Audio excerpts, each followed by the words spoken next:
способ самовыражения человека, способ самовыражения человечества. На протяжении многих веков различные народы создают свою культуру, неповторимую и единственную в своем роде, культуру, которую важно сохранить и не потерять. Развивать лучшие традиции осетинской хореографии в Петербурге совсем непросто, но Фатима Савельевна Алдатова-Туаева в этом просто ас. Под ее руководством в ДК имени Газа живет и процветает вокально-хореографический ансамбль «Иристон». Это, наверное, все-таки традиции, обычаи, которые сформировались веками. Это выстраданные народом, выверенные варианты жизни, которые плотно сплотились с народом, и их нельзя оторвать одно от другого. Одежда также необходимый элемент культуры народа. У каждого танца не только свои неповторимые движения, но и костюм. В ансамбле очень оригинально подошли к решению этого вопроса. Сейчас на мне наряд для исполнения массового танца симт.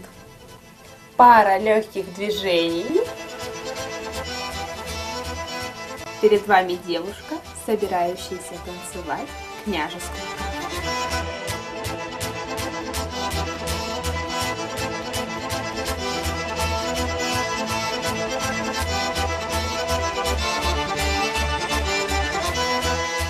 В ансамбле учатся не только осетины, здесь можно встретить и кабардинцев, и абхазов, карачаевцев, и адыгов, даже русских. Армянский шалахо, грузинский гандаган, кабардинский танцы. Все это отлично друг друга понимаем, у нас много национальностей занимаются: осетины, кабардинцы, азербайджанцы танцевали, армяне, абхазы. Вот, все прекрасно друг с другом ладят. Общаемся, дружим, никаких проблем. Самая большая трудность, это, наверное, шутки на осетинском языке, которые только мы понимаем, а остальные вот не понимают. Это самая большая сложность. В танце ребята прикасаются к культуре не только своего, но и других народов. Мы же все равно отличаемся друг от друга, мы не одинаковые. Чеченский танец, он жесткий, крепкий. Осетинский танец, он немного другой, он сдержанный, он плавный, он характерный, в нем много. То есть то, что мы не говорим, мы внутри идет очень большая борьба.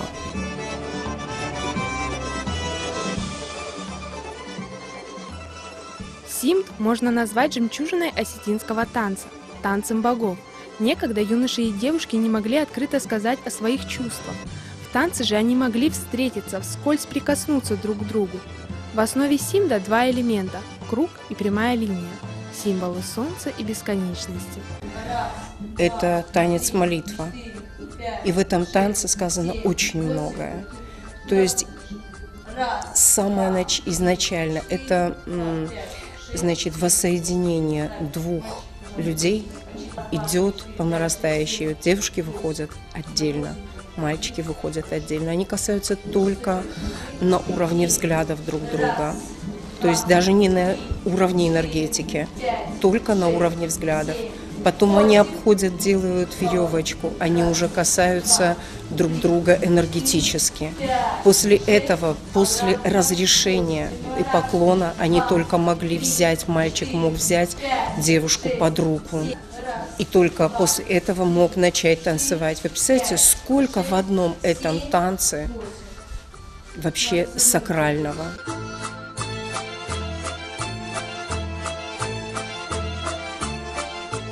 Танец, эмоции, жизнь, которую ты видишь и чувствуешь, жизнь, вобравшая в себя всю силу и самобытность не только нынешнего поколения, но и поколения наших предков. Танец, гармония, символ вечности, мира и жизни. Каждую весну ансамбль проводит собственные концерты, которые каждый раз поражают петербуржцев необычностью постановок. Публика питерская, она очень хорошо принимает и очень умеет воспринимать вот эту культуру. Принимают очень хорошо. Нет уже таких, не осталось ни одной площадки, где бы мы не выступали. Культура народа – это его история, его богатство. Изначально Петр I строил Петербург как многонациональный город, как сокровищницу различных культур. Ансамбль «Иристон» можно назвать одной из самых крупных драгоценностей в этой сокровищнице. Хотелось бы, чтобы дружба культур еще долгие годы крепла и процветала.